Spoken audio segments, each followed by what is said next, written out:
Assalamualaikum and welcome to episode 3 of Project Zilfit 2.0.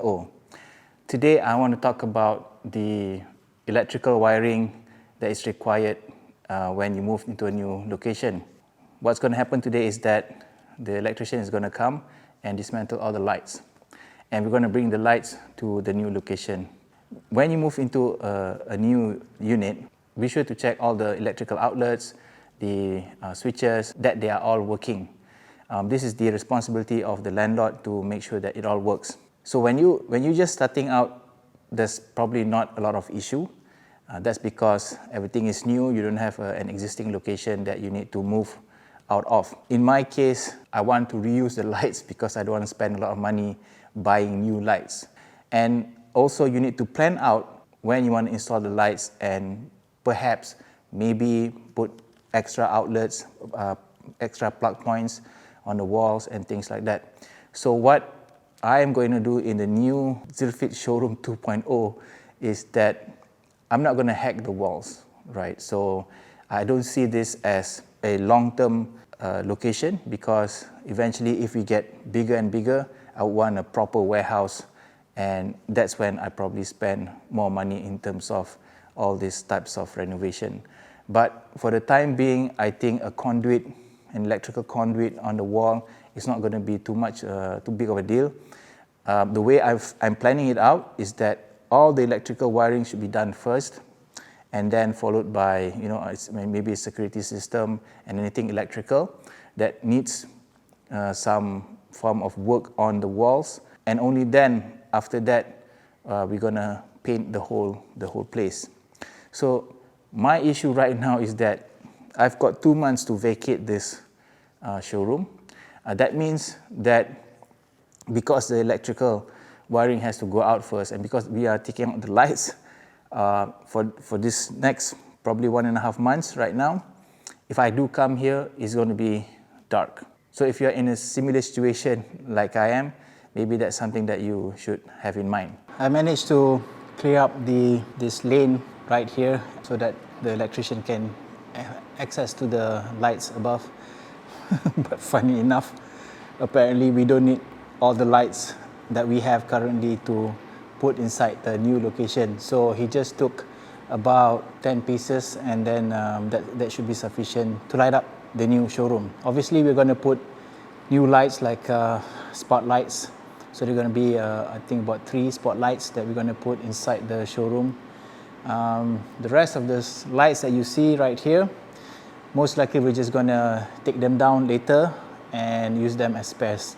Another thing that might frustrate some of you with regards to planning all this stuff, the problem here is that people are less forthcoming in terms of the scheduling. I was under the impression that this will take just 1 day, meaning take down the lights from here and then putting it in the new space. It's not the case. So apparently he still has to buy all the wirings and whatever else that he needs, and that takes a couple of days. So what he told me is that it will take 2 or 3 days to complete the whole job.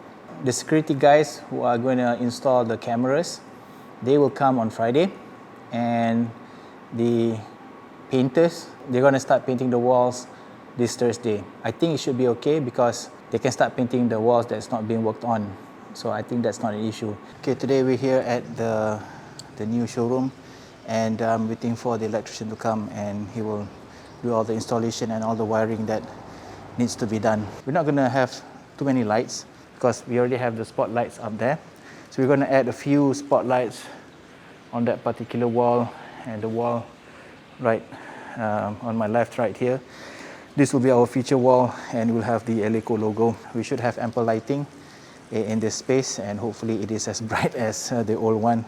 So the electricians are here and they're starting work already. So hopefully we'll get, I'm hoping 70% done by today. One of the hardest things to decide is where to put all the plugs. The problem is that you need to be able to think ahead just in case that you want to change the showroom eventually to have, like for myself, maybe I want to put a counter over there, so I need to think about where all the outlets will be, so that if you want to hook it up to any electrical devices, we have the plug points already. These are the lights from the previous showroom. In choosing a contractor, it's very important that you get the right price, because obviously some of them are more inclined to cheating than some other contractors. But this guy actually did the aircon in the previous showroom, so I trust him. For me, even though the price is slightly high, I value service more than anything else. So he had done a good job with the previous showroom, so I just asked him to do all the electrical wiring for this one as well. Right over here, what we're going to do is that put a couple of lights over here, one over on the right and the one on the left over there.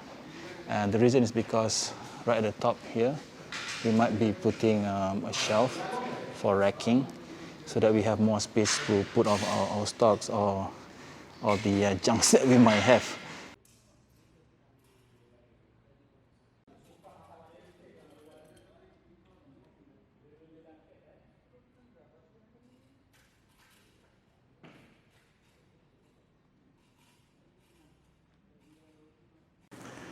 Okay, we're done for the day. It has been a weird day.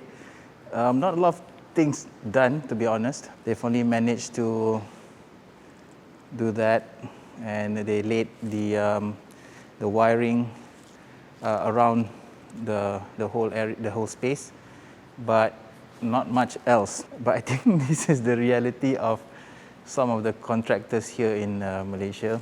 It's not ideal, it's not the best, but it is what it is, so I have to come back again here tomorrow morning. Apparently, they will finish up the rest of the job. I hope the spotlights and the fans will be here tomorrow, so that on Thursday we can start painting the walls. It's 4:30 right now, so I'm heading home, and I'll see you guys again tomorrow.